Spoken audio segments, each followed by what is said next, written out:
Lesson 5, First Words. Capitalize the first word of every sentence.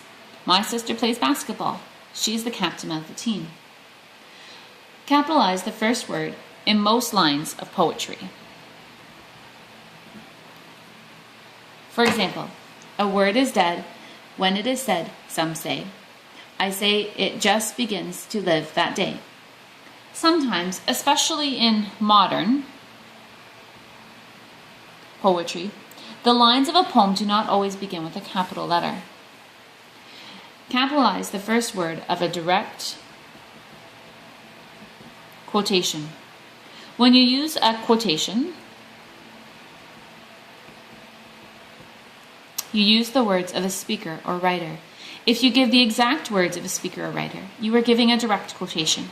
If you change the words of the speaker or writer into your own words, you are giving an indirect quotation.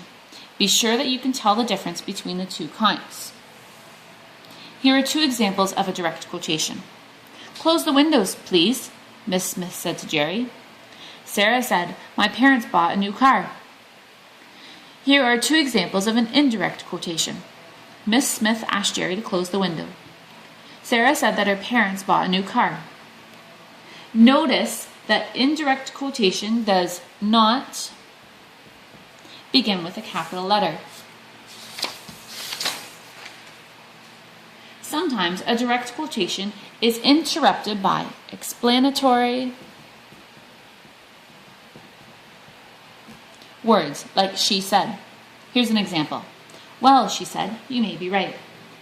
Notice that the second part of this kind of direct quotation does not begin with a capital letter.